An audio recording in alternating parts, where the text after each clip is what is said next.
Okay, so part two. Um, if anyone drops by, hopefully the Wi-Fi will behave itself. In fact, I'm going to write a header just to, um,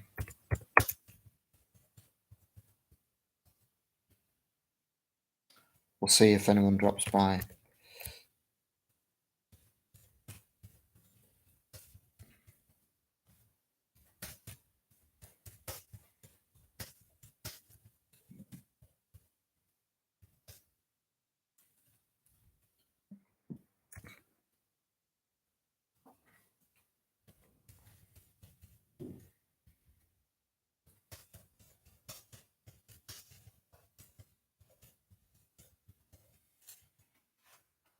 Hey guys, we will. Alon, I don't know if you're online still, but I hope you come back because you raised a good question.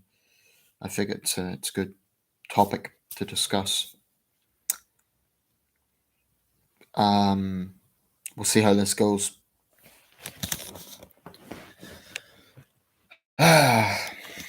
Tends to be better at daytime, so anyway, I'll just stand by. Hi, Alon. Okay, sorry about that because you did raise a good question. I don't know how much of my answer you got. Did you hear much of it? If you did, I've other thoughts on that. I'm sure you do as well. So I think it was a good topic. Not really. Can you hear me right now?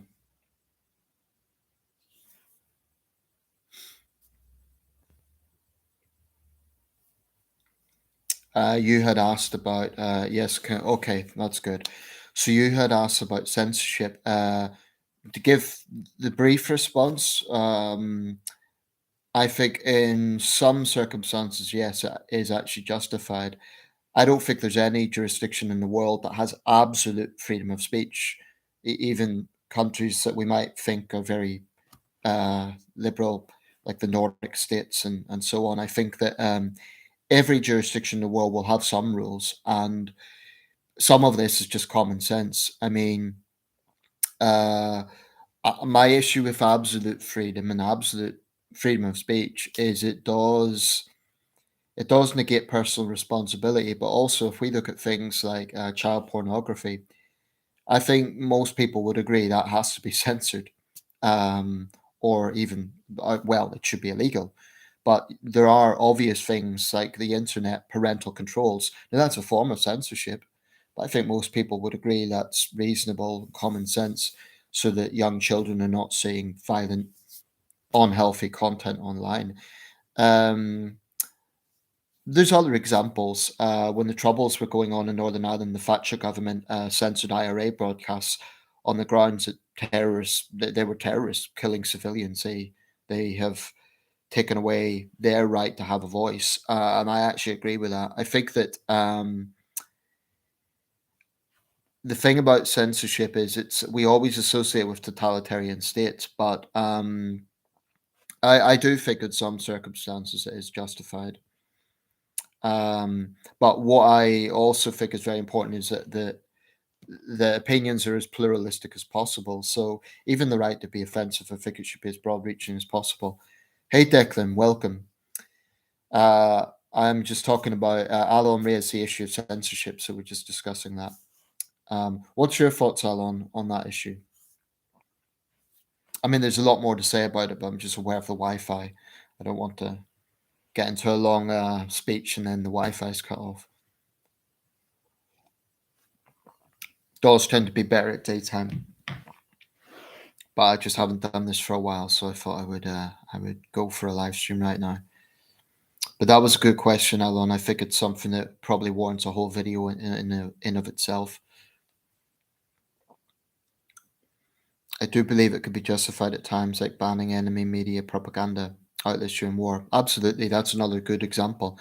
I mean, when RT was banned in the UK, or rather, its license was suspended to use sort of bureaucratic language, I totally supported that. In fact, I had been pushing it for a long time. Ofcom, which is the UK's media regulator, I had been pushing them to get RT banned. I had also pushed for CGTN to be banned on the grounds that's a Chinese state broadcaster, on the grounds that they had actually engaged in the kangaroo trials of British citizens. I don't think we should give any platforms to totalitarian states and then they can play games and say, "Oh, but you believe in free speech." But yeah, I totally agree with that. I remember when RT was cancelled, people would say, "Oh, we're just the same as the Russians," but it's total false equivalency. Journalists are not murdered in Britain for doing their job, generally speaking. Um, it's just false equivalency. But I think that's one example where you cannot have. In fact, the specific reasoning that Ofcom gave was because they were flouting our laws on impartiality, and there were other factors as well. But they took a long time over it. I was quite frustrated with Ofcom. Actually, they took a very long time over it. It wasn't even after the invasion; it took a while after that. What had actually happened was the EU had already banned Ofcom. Excuse me, had already banned RT, and the broadcast in the UK was from I think it was from the satellites. I'm not sure exactly the technical side of it, but regardless, it was the right thing to do.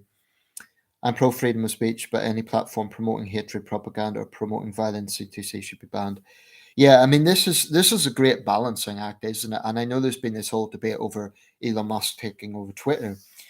I have very mixed views on that because on one hand, I do think platforms like Twitter have become a bit too censorious, to the point where I mean I've been censored on social media. For example, I'll give one case. Someone had falsely accused me of being a racist because I was questioning. I forget the precise details. It was something to do with drill music, and they insinuated that I was racist because it's enjoyed by black people. Anyway, it was something along those lines. But I responded quite strongly, and I think I called them a name in a moment of frustration. And I got censored because I'd called them a name. But I complained to Facebook and said, "Well, you're not looking at the context here. This person's, just charging me with this." I've also criticized Islamists for calling for death for unbelievers, and I've reported them. Nothing has happened, and I've been censored for calling them out. So there's a lack of consistency, which is concerning. Having said that, Musk himself tweeted a totally baseless theory the other day that Paul Pelosi, Nancy Pelosi's husband, who was violently attacked, had been seen with a man leaving a bar. Now that was baseless, and it was sort of a way to smear the victim. He deleted it, but Musk has millions of followers, so this is the guy that's taking over Twitter. I'm just not sure. My issue with Musk is that he's a bit cavalier in his attitude to words. I mean, he's one of the most powerful people in the world. He's the richest person in the world, joint with Jeff Bezos. In that sort of position, words have consequences. So I think I don't like his cavalier attitude to that. But a lot of hardcore Trump supporters and so on think this is going to be basically a free for all, where that will give them a green light to just push their conspiracy theories. Um, I don't know. I don't know. I think they'll be disappointed if they expect Musk to suddenly allow this to become like the Wild West of the internet. Um, what's your thoughts on people letting off fireworks? Had fireworks going off after midnight last night and constantly tonight? Actually, I did as well in the front of my house and the back. Personally, I don't really mind them. I mean, it is the occasion. It's If it was any other time of the year, I would think it was like antisocial behavior. But there is a context. It is Guy Fawkes night. Having said that, obviously there's issues with pets. Dogs, especially, are very sensitive to this, so that could be traumatic for them. I also read something yesterday which was thought provoking. Veterans who may be suffering PTSD, it will be trying for them. So I think probably there should be more regulation on commercially available fireworks. Um, but since the pandemic, there haven't been that many public displays. I certainly wouldn't ban fireworks. I think they're, done properly in the right environment. They can be beautiful and they're part of cultural celebration. So I wouldn't ban them, but maybe they should be more regulated, definitely. And I know that in Dundee and Stratford and East London and in Edinburgh last night, there were cases of serious antisocial behaviour involving this. But I think it might just be people using these occasions as an excuse, to be honest. So I don't know. What's your thoughts, Declan? I know my friend likes the look of fireworks, but not the sound. Um, Perhaps it can be triggering for people who've suffered PTSD, so I am sympathetic to them. But in of themselves, I like fireworks. I think they're beautiful in terms of the. What's your thoughts on the recent controversy surrounding Kanye West and his anti-Semitism? I haven't looked at it closely. I know there's some debate over what precisely he said. Some of his defenders were saying it was merely referring to a computer game. Others were saying, I forget exactly what the words were. Maybe you can reiterate that, Alon. I forget precisely. Um, in recent days, there's been a massive increase in anti Semitism on Twitter due to feeling emboldened by Kanye and Elon Musk buying the site. Yeah, I mean, I think ultimately people are responsible for their own words. So I wouldn't necessarily blame Musk directly for people coming out with anti Semitic bile. They are responsible for their own words. However, Musk does have a cavalier attitude to the whole thing.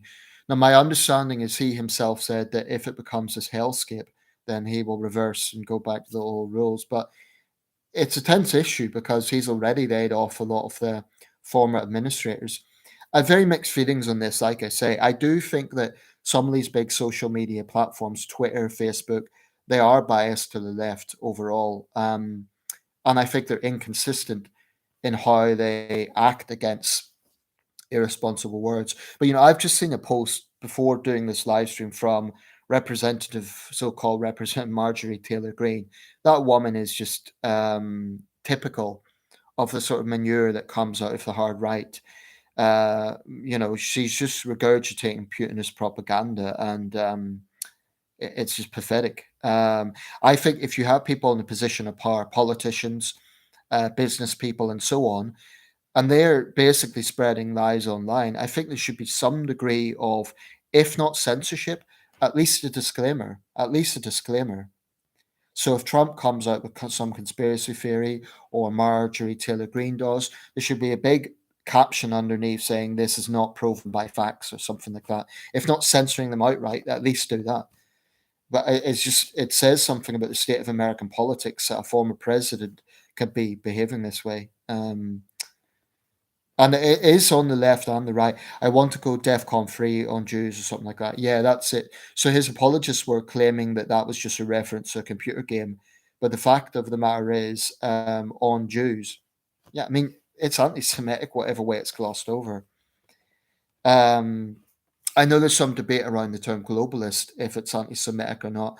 A lot of Jewish people consider that an anti Semitic slur because it refers to. Uh, Control of world resources and so on. However, a lot of its adherents say it's nothing to do with that. It's just a rail against uncontrolled capitalism. I don't know. I think there's definitely going to be some undertones of anti-Semitism there, even if that's not always the intention.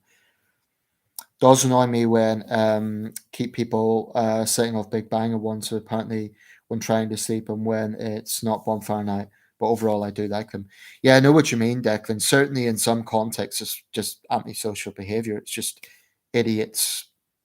I mean, I don't know how they're legally purchasing them because most licensed stores have rules on who can buy them. I mean, as it should be. These are explosives. This is gunpowder we're talking about.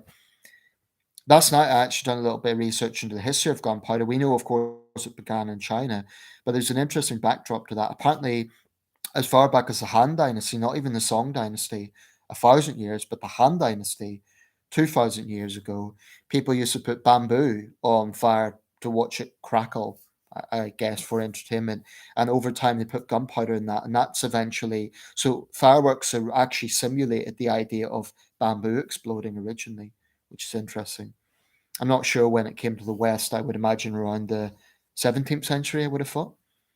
Um, I just wish people would be more considerate. Absolutely. I mean, so as much as I like looking at fireworks, sometimes they're pretty close to houses, and I actually think of power lines. My concern is, will they hit power lines? And then we'll all have a blackout. Carl, hello. Have you heard about the Great White Replacement Theory? Yeah, I have. And it's one of those things, that lurks around the internet. And if people read too much into it, it could definitely be. I mean, I don't buy it if it's far right conspiracy theory. And it has been used in far right attacks. as a justification in numerous far right attacks.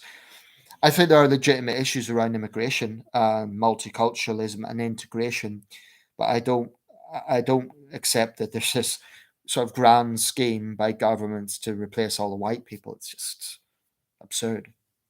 But I do think there are real tensions from issues around multiculturalism and uncontrolled immigration, definitely. Actually, I was looking at a documentary the other day on 8chan. I don't know if you guys are familiar with that. I'd sort of heard of it. I was loosely aware of it, but it came out of 4chan, which was more moderate. Now, the guy that created 8chan, I forget his name now. He has a severe disability. I think it's a spinal problem he has. He set it up as a way of rebelling against 4chan, but now he strongly regrets it, and he is going out of his way to try and get it banned because he says this has become a spawning ground for basically neo Nazis and far right hate. So I do think there's a dark part of the internet. I think my whole take with conspiracy theories, because this is the whole thread we're going on here, is that I get that people get disillusioned. They get frustrated with governments. They get disillusioned, frustrated with mainstream media. They get frustrated with social media sites. So they look for alternatives and they look for explanations. But the problem is they never question their own sources. They never think critically about the direction they're going in. And I find that concerning. Recently this week, I made a video about it. There's apparently, I didn't even know this was a problem in Britain to this extent, but there are people actively going to the homes of survivors of terrorist attacks like the Manchester bombing to try and see if they're really disabled from the attack. There's one guy by the name of Richard Hall, and he's made a whole career out of this. He has followers. He's not on YouTube, his channel's been taken down. But what this guy is doing, he claims it's peaceful, but it's basically our very own Alex Jones, but less shouty. Um, and I think it's disgusting what he's doing. The journalist for Panorama, I believe it was, went to his business and questioned him and said, "Look, do you not realize the harm you're doing to these people?" And he said he's always peaceful about it, but then he told his followers to stop following them around. But I think that's my concern about conspiracy theories, where it starts getting into the territory of callousness and actually questioning victims of serious crime or terrorism. Sorry to go off on a tangent there, but all of this stuff it's all along the same themes. So yeah, I've heard of the great white replacement theory, but I don't subscribe to it. I do think I will say this. I've no time for these sort of conspiracy theories. Having said that, I do think institutions, by which I mean the government, big media broadcasters like the BBC, CNN, and so on, institutions need to be absolutely sure they're not detached from public sentiment. I think sometimes conspiracy theories grow because there's a detachment going on. I think that people feel disillusioned and alienated, and they feel that these government, big corporations, in the UK, the legal system, even. I mean, put it this way, I feel very angry about our legal system. I think it's massively out of touch. Is it far fetched to think I could start going down a rabbit hole and saying, "Oh well, it's all." I don't know. I'm always aware that although I think my frustrations are valid and there's evidence for them, I also have to be aware not to get too far detached from reality, and that's important. Talking of legal issues, I hope you don't mind me bringing this up, Declan, but I know that your case was the end of October. So how did that go? If you don't mind me asking, did your attackers did they finally plead guilty, or what happened? Again, guys, if we get cut off, it'll be my Wi-Fi, so that'll be the reason. I'll give you guys a chance to respond here because I've been talking for a while.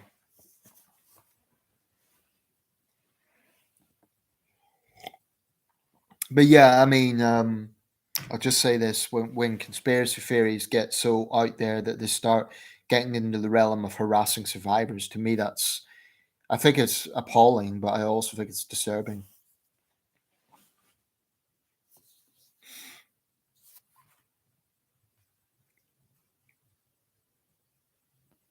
I will say though that I, I should clarify this. I'm not someone who absolutely says that all conspiracy theories are nonsense. The Kennedy assassination one, there are some valid questions over that. There probably is valid questions over every major event. The issue is when people like fear these theories are already disproven and people still keep putting them out there, and then they put everything down to but the mainstream media doesn't want you to know that, or like everything is a lie, and they just question everything. That isn't critical thinking. That's just stubbornness. I definitely think there can be problems with multiculturalism, but I don't want to live in a state where you can only be Christian or be ruled by Islam or any other religion or state, atheism. Yeah, exactly. I mean, that's a very reasonable point. Um, I think that we look at the Nordic states, right, and they've been almost religious about multiculturalism, but they're starting to regret it. The fact of the matter is, Sweden now has the highest gun crime rates in Europe after Croatia, second highest. And this is often in areas where there is the fact of the matter is where there's a concentration of migrants with very different cultures, North Africans from the Middle East and so on. So I think the Nordic states are starting to realize that the multicultural experiment isn't working. Having said that, I certainly don't dream of this homogenous white nation or something like that. That's where you start getting these far right types who get into blood and soil nationalism. I'm very wary of that as well. Basically, my thing is about it needs to be controlled. There needs to be vetting. There needs to be a situation where people can come in if they really do need legitimate sanctuary. But also, I think a big caveat is how do people feel about this country and Western culture generally. I think anyone who has any hostility to Western civilization, and I mean, I'll cite a personal example. That Thai woman, I mentioned this before. The Thai woman I personally helped 8 years ago because she was being viciously attacked by Thai royalists. Stood up for her freedom of speech. She has now become a Putin stooge, and she's just come out with all sorts of nutty conspiracy theories. And I'm thinking that is a slap in the face to this country that gave you sanctuary, basically. Um, so I do think we need to vet people on their views. If they're anti-West, they shouldn't be here. But anyway, there's a lot of other things to say around that. I'm just going to address some of the other points here. Sorry, guess you're referring to me. They pleaded guilty to all except from excuse me, attempted robbery, and just waiting for update regarding sentencing. I did request a restraining order. I think they will. I think they will grant you that, Declan. I don't see why they wouldn't grant you the restraining order. That's usually routine, as far as I know, in violent cases. They almost certainly will. I remember years ago, I was assaulted by a guy for absolutely no reason, and I think he was given a restraining order. Basically, I was walking down the street and he just punched me. That was it. It was pretty strong. I mean, he almost broke my jaw. Absolutely no reason. He didn't have tried to mug me. There was nothing that he didn't even say anything. It was just as the police put it, wrong place at the wrong time. But hopefully they will give you a restraining order. So thanks for the update on that. Has right the update regarding sentencing? Yeah, usually that takes place afterwards. Political dissident Carnegie, 100%. How are we all doing? Welcome, political dissident. I'm okay. I'm okay. The Wi-Fi is going up and down, but appreciate you coming by. The thing I hate about conspiracy theories is the selective skepticism when it comes to mainstream sources and alternative media sources. Exactly. I mean, they cherry pick. And the thing is, if you counter them and say, well, this is proven by BBC research or a panorama documentary or whatever it is, they say, oh, but they want you to believe that. It's just the mainstream media, they're lying to you. They never question their own sources. So there's actually an arrogance there. I know this because I personally dealt with these people. I was working with one for a while, and it was like, every time you respond to one of their theories, they just come. They will never directly answer a question. That's one characteristic. They'll just their way of answering the question is ask another question. They'll never address it. Um, so they love to say that they're critical thinkers and we're not sheep. We're not sheep. We don't follow the mainstream media. Yeah, but you're not thinking critically. They're really not thinking critically. Someone who's thinking critically will be questioning every source. And maybe we cannot be critical 100%. Um, but at the very least, don't, they shouldn't sort of denounce the mainstream media, but they say that what they're looking at is the gospel truth. And then when you look at it, what is it?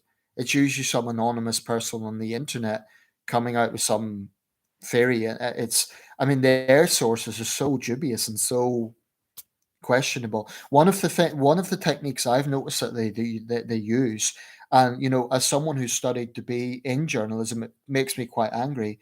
So-called freelance journalists who basically serve as stooges for totalitarian regimes. An example of this is Eva Bartlett. She is a Canadian national who calls herself a freelance journalist, but she wasn't outright employed by RT. But you could tell her whole narrative was very pro Putin and very, at the time, she was questioning, she was basically serving as a mouthpiece for Assad whilst calling herself a freelance journalist. Now, to me, that's appalling because these people are being very disingenuous. They're saying, oh, but I'm freelance, therefore I'm not compromised. Now, I've trained to be a freelance journalist. I cannot say I'm independent if I'm serving as a propagandist for one regime over the other. Even let's say I was reporting from Ukraine, it's unlikely to happen at the moment. It's hard to get visas there, but let's say I was. I know what my own views on the matter are, but even then, I would have to be objective. For example, if the Ukrainians told me this is the scene of a massacre, I would have to follow up. I couldn't just take the word for it, although I would personally probably believe it because I know what Russia's capable of. But a truly independent journalist or freelance journalist isn't just going to believe one government over another blindly. And yeah, it pisses me off about them, quite honestly. So I think when they use this, when they say, "Oh, I'm a freelance journalist," they're not being no Eva Bartlett, you're not a freelance journalist. Or if you are, you're abusing your position because you're serving as a stooge for Assad. Now, the Syria war isn't over, but it's become sidetracked now by the Ukraine war. But you get them with Ukraine as well. Um, Kim Iverson of The Hill, she was engaging in this, saying that she's a freelance journalist, but basically parroting Putinist propaganda. I mean, she quoted Putin saying that the Bucha atrocity was a ploy by the CIA or whatever excuse he came out with. And she implied she was simply reporting what Putin said. But the whole angle that she was taking was very sympathetic to the Russian narrative. So she cannot say that she's an independent journalist. Pisses me off, to be quite honest. When people claim to be independent, but they're serving as stooges for dictatorships. Bloody Wi Fi. Yeah, tell me about it. It seems to be okay at the moment, though, so I trust you guys can still hear me.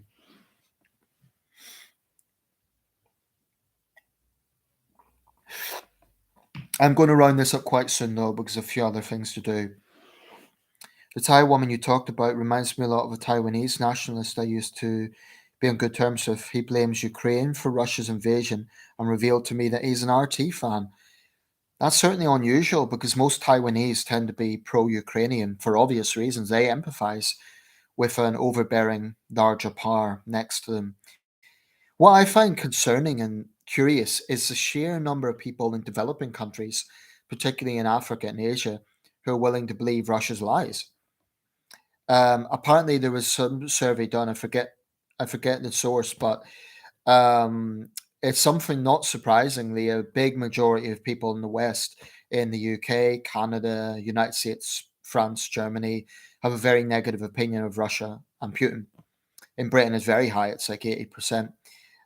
Yet in countries like Nigeria, Kenya, Malaysia, the favorability for Putin is significantly more nuanced, in some cases, even quite positive. One reason could be the influence of the Wagner Group in West Africa, um, which is being used by the Russians to run their proxy wars. It's basically just a paramilitary. It could also be that Russia is using a similar strategy to the Chinese. The Chinese have the Belt and Road Initiative. Now, Russia doesn't have the same economic clout as China, but they are perhaps trying to shore up support from an economic point of view, maybe promising some sort of infrastructure projects to African countries. I don't know what it is, or it may just be that these. people often they just have an anti-West worldview, so they don't really care about the truth on the ground in Ukraine. They just think, well, Putin's anti-West, we're anti-West, so better the devil you know. But it indicates that even with RT being censored, the scale of Russian propaganda is immense, immense. One country that really gets me is India, the world's biggest democracy. I don't know what India is playing at because it's formally it's neutral. It hasn't supported Russia's invasion, but certainly hasn't condemned it. And Indian nationalists get quite defensive about this. They say, "Oh, we don't support Putin. We're just neutral." I don't think you can be neutral with something like this. But then, if we look at history, during the Cold War, there was a large part of the Cold War. India was actually pro-Soviet under Indira Gandhi, certainly. So I think it's wrong to view India as a pro-West country. I think India is India. It's not on the line, but it's. I certainly think we should be a little bit cautious about seeing them as. I don't know. I think India has missed an opportunity on this to really show that it's the world's biggest democracy and stand up for democracy. I think it's a missed opportunity, and I think it's a failure of leadership. Ostensibly for Russian money, I don't know what it is. So yeah, what you mentioned, Alon, about the Taiwanese guy or girl, I mean, that is surprising because most Taiwanese are pro-Ukraine. They've even had planned exercises in case the Chinese invade them. RJ Flores, do you think that Russia will use a nuclear weapon, or is that just a bluff? Good question. It would if they did, it would definitely escalate things something awful. I don't think the West would respond in kind because that would automatically show that the deterrent has failed. The fact that an adversary has actually used a nuclear weapon would show that our nuclear weapons have failed as a deterrent. So I don't think we would respond in kind, and why would we? It would that would create Armageddon. It's unfathomable. But I do think what would happen is, let's say Putin dropped a nuclear warhead on Kherson or Zaporizhia. I think the international outroar would be deafening. I think even Russia's sort of passive allies would have to condemn it. I think even China would condemn it because it could not be seen to be being passive. Um, I think Russia's already largely polarized. I think it would be even more polarized. I think there would be some sort of conventional bombing. I think Western military support for Ukraine. Well, actually, I don't know because there will be strong components saying, "Well, Putin's dangerous. Let's not provoke him any further."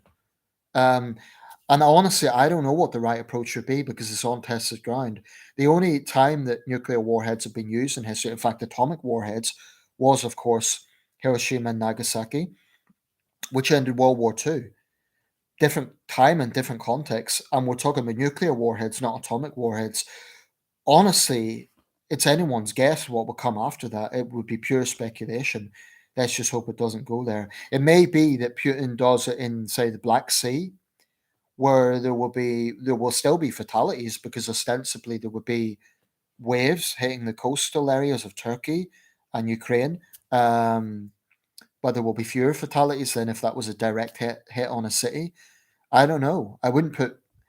I think Putin is quite unhinged at the moment, so I do think we're living in a very dangerous time. I don't think it's hot air to say this is probably the most dangerous point since the Cuban Missile Crisis. I mean, it's we can't understate it. It is a dangerous time. He blames Ukraine for violating the Minsk Accords and buys into the myth of Ukraine having a Nazi problem. I was surprised too. A Taiwanese person being an apologist for Russia is so rare, and we were on good terms because of our hatred of the CCP and COVID truthers. That's very strange. I mean, it's very strange that someone who is rational about the CCP and COVID truthers would. It's inexplicable. I don't know if he's had a bad experience with a Ukrainian. It's very strange. Certainly, I would be disappointed by that. But the woman I'm talking about, she was always quite hard left, so there may be something in that. But I was disgusted by some of the posts that she was coming out with, and I was tempted to contact her. But you know, this issue about knowing people and then they suddenly take a radically different direction, or they become more radicalized. I can relate to that. A neighbor of mine, I'm not going to go into personal details just because I wouldn't want to do that, but He was my neighbour, and he was arrested recently in London. He was one of the Just Stop Oil activists. Um, and I knew they were involved, but when I saw him, he was the guy. I don't know if you guys have seen the video, but he was the guy that was spraying the Rolex headquarters with the orange paint, and he was interviewed. And I thought, well, that's my neighbor. That's it. That's my neighbor. I knew they were involved, but it's a bit strange actually seeing someone that you personally know involved in the news story. And his excuses were very much, I'm doing this for the planet. Of course, the COP27 now has started in Egypt. And I thought, but Rolex, what's Rolex got to do with it, oil production? Um, it's just vandalism. And he said it himself. I don't like engaging in damage. And I've disconnected from them actually for my own sake because I've contempt for Just Stop Oil and the tactics. And I don't want to be in a situation where, in a moment of frustration, I kind of lash out and say, you know, contact my neighbors and say, what the hell are you doing? I've known you for years. Why are you doing this? Because we get into a long back and forth. And I think they've become radicalized, unfortunately. They no longer live here. They moved out about a year ago. But it's a bit surreal seeing someone that you know on the news. And he was one of the idiots who was lying down in front of people. I mean, like I said, I knew the guy quite well. I've been in his house. He's been in my house. We always got on well. I always knew he was a bit of a lefty, but you just can't. I think you cannot reason with radicalization. And the thing is with eco extremists is they're not really interested in the planet, or if they think they are, but they become so dogmatic that they do not see that their tactics are just not working. Um, the problem is that even if you have real concerns, you will still have idiots who will call you racist, Islamophobic to say, "Yeah, you're right, Carl." I mean that's the other thing, of course. Um, tree hugger, yeah. Well, to be honest, political dissident, they actually were tree huggers. I mean, here's the thing, right? By the way, I agree, Carl. You get that side as well, where people are smeared for having valid concerns. And by the way, just for the record, I'm not someone to say just because someone's expressing concerns about something they are a conspiracy theorist, or I don't do that. But you're right on that point, though. Tree hugger. The thing is, right? They were always my neighbors were always a little bit out there. They were always a little bit eccentric. I remember one year I went to their house and all the lights were off, and I said, "Oh, what's wrong? Have you had a blackout?" And they said, "No, they were giving up electricity for Lent. They were Christians." I thought, "Oh, okay, each to their own," but it was a little bit strange. The woman was sitting there basically like a refugee, huddled up, and she had like something hot, and I thought it was a little bit strange. And over the years, they've done things that are a bit quirky, and I always knew they were left wing, which is fine, but when I saw them involved in Just Stop Oil, I think, well, I knew they supported this movement because about a year ago, the woman actually asked me, no, back in 2019 when this all began, she asked me to join Extinction Rebellion, and I said, look, I understand the concerns, but I just don't agree with the tactics. And she actually agreed.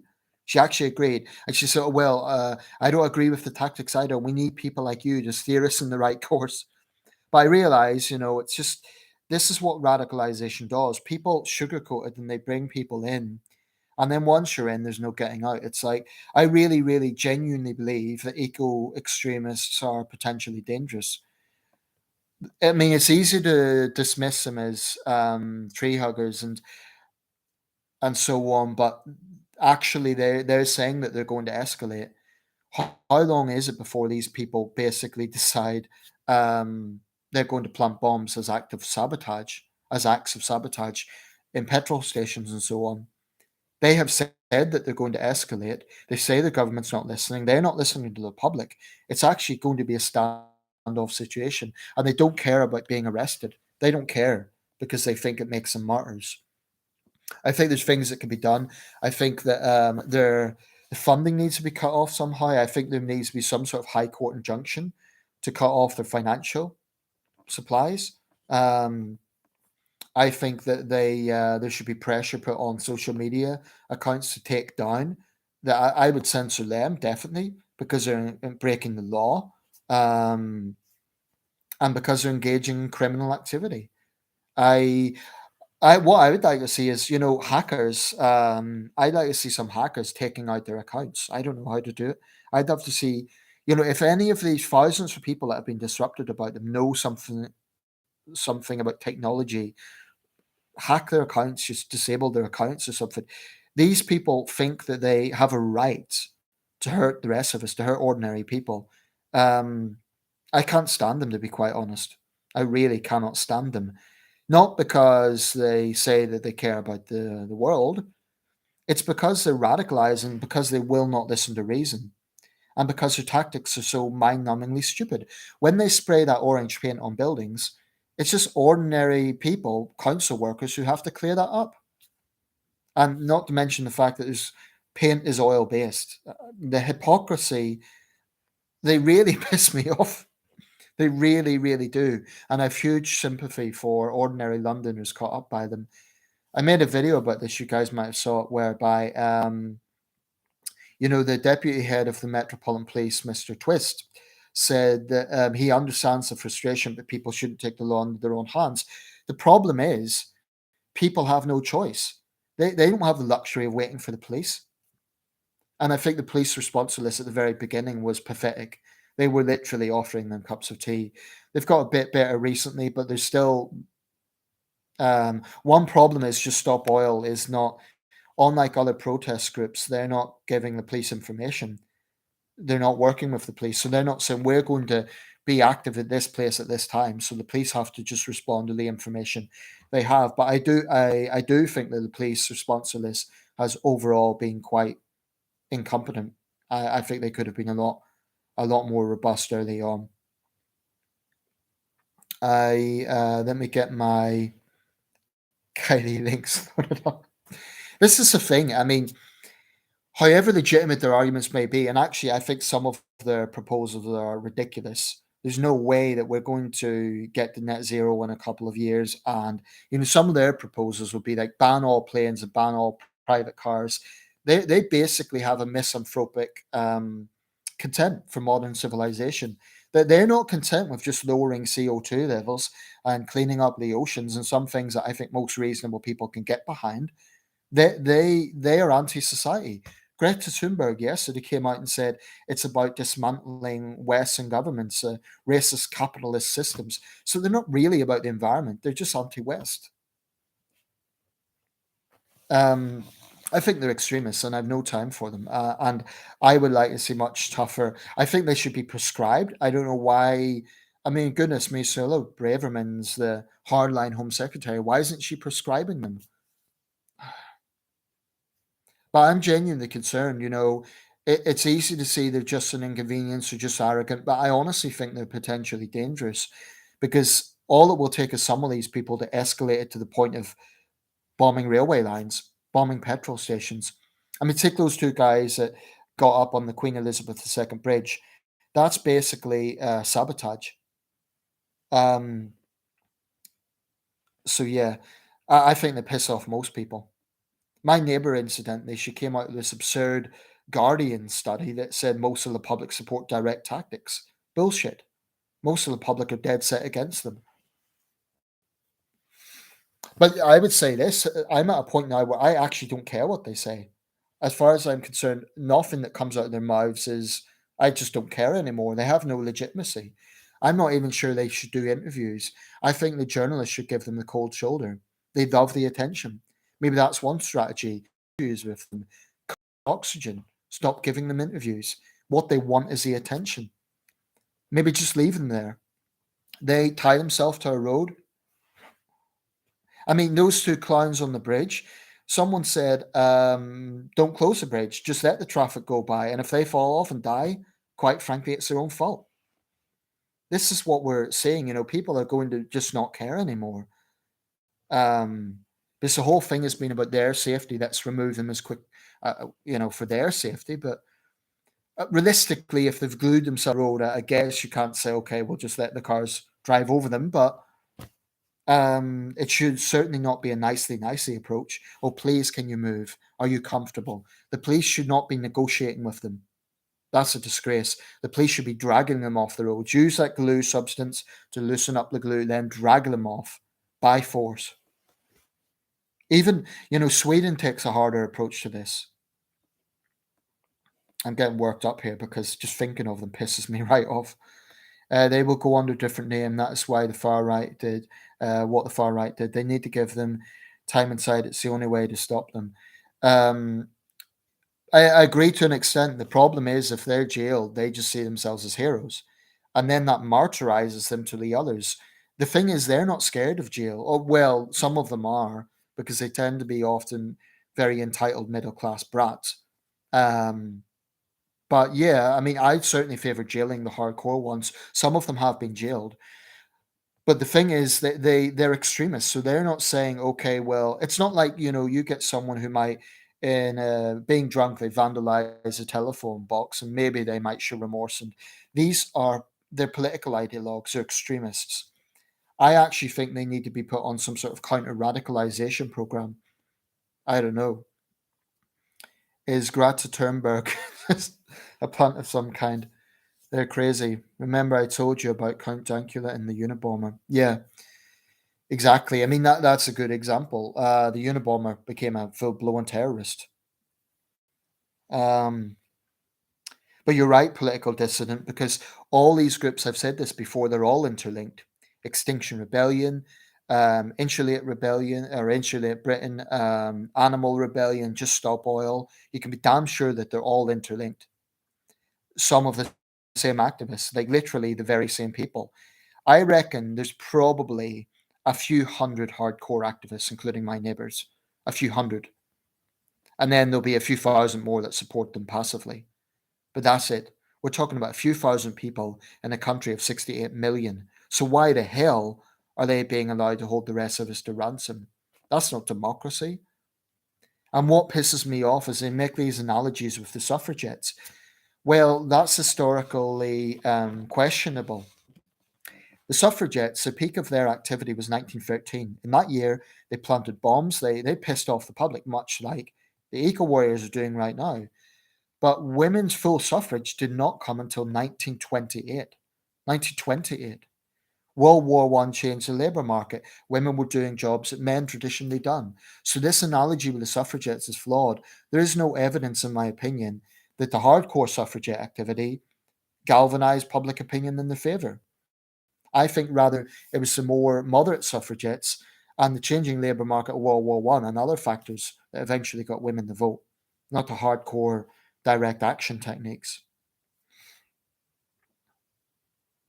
Have debated the far left, far right from the National Front and PPA members. I know how far they will go. PA, sorry, I'm thinking uh, PA. It just seems that people are becoming more extreme regardless of what ideology they follow. Yeah, I think certainly the internet, we have to be honest, the internet has played a huge role in this. I mean, there was always extremism of one kind or another, but in the 21st century, these movements, all of them, have snowballed far left, far right, eco zealotry. I mean, it's not that they were non existent in the past, obviously, they existed. And the use of Ku Klux Klan, for example, in the 1920s, they had millions of members. They've got a few thousand now. So it's not necessarily that some hate groups have decreased, but some others have galvanized, and the whole nature of it has radically changed. Oh, excuse me, patriotic alternative. Yeah. I don't know if even engaging with them is worth it because I think when people are so radicalized that they will not listen to reason, I don't know if it's worth the energy. I mean, I salute you trying, but I guess when people start off, there's a chance that they could sort of see reason and step back a little bit. Um, I mean, I've spoken to young Chinese who were sort of loosely in favor of the Communist Party, and some of my students, for example, in Britain, I remember debating with them about the CCP, and I wouldn't do this in China because I would be running a real risk of basically ending up in jail. But in the UK, I took a different approach, and I thought, well, this is the UK. I'm going to tell them what I think if they ask me. And I do think in at least some cases, I did get them to sort of consider things and think, well, maybe. the CCP is not everything they think it is. So hopefully, I had a positive influence on some level. I wasn't telling them you have to agree with me. I'm just saying, look, do you not think in a country that controls all the sources of information that there could be another side to it? Yeah, but the thing about China is, in the West, we're talking about radicalization and extremism is a minority. It's a vocal minority, but still a minority. In China, the belief in the Great Lie is actually mainstream. The majority of Chinese believe the CCP narrative on events, even though some of them have personally survived. I mean, there is living Tiananmen Square survivors, there's living Cultural Revolution survivors. They know the truth. Yet you have over 1 billion people still believe that the CCP tells the truth.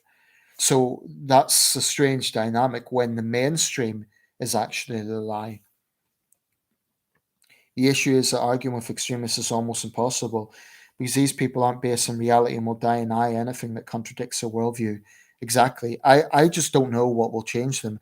Sometimes it's their own experience. You do get examples where you have former extremists, former terrorists, former neo Nazis, former far leftists who will realize eventually the error of their ways and they actively try to turn others. I mean, they try to de radicalize others. But you also get a case, I've heard, for example, of neo Nazis becoming Islamists. I mean, I'm always wary with people with this dual vision. I've heard, for example, neo Nazis saying, I was totally wrong. I hated all Muslims and I was a racist. And so now I believe Islam is peaceful. And I think, well, all you've done is went from one extreme to another. You haven't changed. You've just went from one extreme to another. You've got a duality of thinking. It's not that Islam is peaceful, it's that you were wrong to hate all Muslims. That's the problem. So this is duality of mindset. So I get what you mean, but people said this about me when I was in the alt right. So what you're tapping into, political dissident, is that some people can change, and I agree with that. So I guess what I'm thinking of is just that I have personally tried, and it's it takes a hell of a lot of energy. But I think you raise a fair point there. People can change, and you get. I mean, if you don't mind me using your example, you admit that you were in the alt right. Can I ask what changed you? What was it about your journey? Were you thinking it was going too far? Were you thinking that there were too many catch-alls, too many generalizations? Was that what sort of turned you off it? I assume you have been turned off. Um, a Christian saying that we're in the end times. Yeah, that's another group. I mean, it's just. I came talking of Christians. I came across an anti-vax video from a Christian source, like saying, true Christians will not vaccinate themselves. It's just there's nothing in the Bible that specifically says don't take vaccines. It's just um, it scares me. Radicalization scares me because when someone gets so radicalized that they're willing to do anything, it's but to get back to your point, political dissident, I mean, there's famous examples. Ed Hussein, Majid Nawaz were both, as young men, Islamists. They became radical Islamists. They were never directly involved in terrorist attacks, but they were involved in Islamist ideology. I've got the book of Ed Hussein. It's called The Islamist, and I'm still reading it. But what this does is offer some very interesting insights into how they become radicalized. And there's no quick fix, there's no easy answer to this, but it is notable that in the UK, the Prevent program, that's the government's program for de radicalization, instead of supporting it, you have so called Muslim community leaders who are just saying it's Islamophobic because it targets Muslims. The thing is, Prevent targets all extremism. It's not just targeting Muslims. So the problem is when you have community leaders who are not willing to work with the government and actually say there is a problem here, let's work with the government, let's work with the authorities to try and deal with this problem. They're putting up a barrier to it by playing the victimhood narrative. There's a lot of mental people around, and that's what's scary. Well, that's actually another issue. Let's see. That's hard. I would be typing along while I was a neo-Nazi. Um, let's see. My college tried to put me on that years ago. So I imagine you would have just resisted it and said, like, I imagine your approach would have been, no, I'm smarter than they are. Or, but what I want to know, political dissident, is what changed you. What was it that you? I mean, you said that you used to be alt right, so I'm assuming that was your you're not anymore. Yeah, I just said no. Well, this is the thing. It's not legally mandated. Maybe it should be. I don't know. There's no quick answer to this. I am a believer that if you get people who have been radicalized, or I mean, let me give this example: you get a burglar who has been rehabilitated. He no longer leads a life of crime, and he actually advises householders on how to avoid burglaries. You get former neo Nazis, even former terrorists who have done their time and they are now engaged in trying to educate people. The problem is society cannot wait for people to be de-radicalized. They cannot wait for people to see the light. We need to act now. That's the problem. We cannot just wait for people to have a bad experience with what they're going through and then, oh well, I was wrong to be a part of that movement and now I see the light. There has to be a situation where the authorities can legally act against this ideology. That's why I do support. At the start of this live stream, I was discussing the issue of censorship. I do support censorship in some cases, but I get the argument against it. If you just take away their voices, they're just going to, it will tap into this victimhood complex. Oh, well, why are they censoring us? Because people don't want to hear the truth. So sometimes censorship can be counterproductive in that sense because it could just allow them to say they're victims. So it's not easy. It's not easy to know what the right approach is. Issue is that there are a lot of bad faith actors on the internet. As someone who's argued with multiple Russia and China supporters online, these people aren't only ill informed; they're very bad faith. Um, I'd agree with that. But what specifically do you mean bad? Mean that they are? I mean, they are obviously poorly informed, but well, what specifically do you mean? Like they don't care about the facts or reality? Yeah, they just want to push their own agenda, and a lot of that's ego. I mean, I certainly I know I have argued, goodness knows, so many ideologues out there, Russia supporters, China supporters, you name it. Sometimes I've had to walk away because for the sake of my own mental health, it just gets so tiresome. It takes a lot of energy. And on one occasion, I even had my account hacked by Chinese nationalists. Now, I cannot pinpoint the very person who done it, but I just know that the night before I was engaged in some very heated back and forth with these people. The next day, my account's compromised. So, all it would have taken is one of those people to be technically savvy to know how to hack someone's account, and it happened.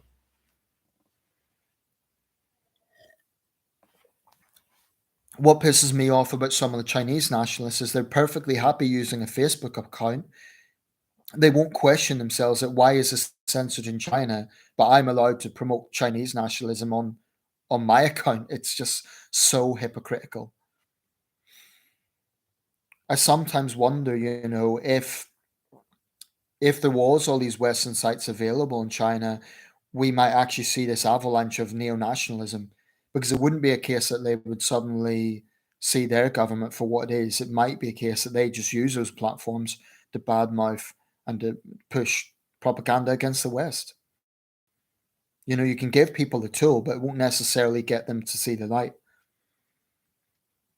Like they don't care about the facts or reality. Yeah. So political dissident again. If you don't mind me asking, what was it that got you to go away from that path?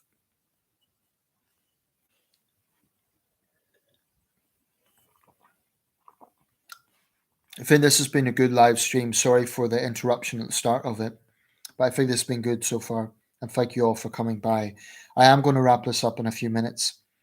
I'll just see if political dissident can respond to that because it'd be interesting. I think sometimes, I mean, we're talking about radicalization, but it depends to what extent people are involved. Clearly, someone who has actually committed a terrorist atrocity has got a lot deeper than someone who's sympathetic to it. Um, I mean, the whole Shamina Begum case, that teenager that went to Syria, the whole question is to what depth was she radicalized? I personally think she is not personally a threat, but I think, insofar as she's a liability, I don't think she will personally be a terrorist. But I was of the school of thought that she joined a death cult, um, and she had to pay some sort of price for doing so.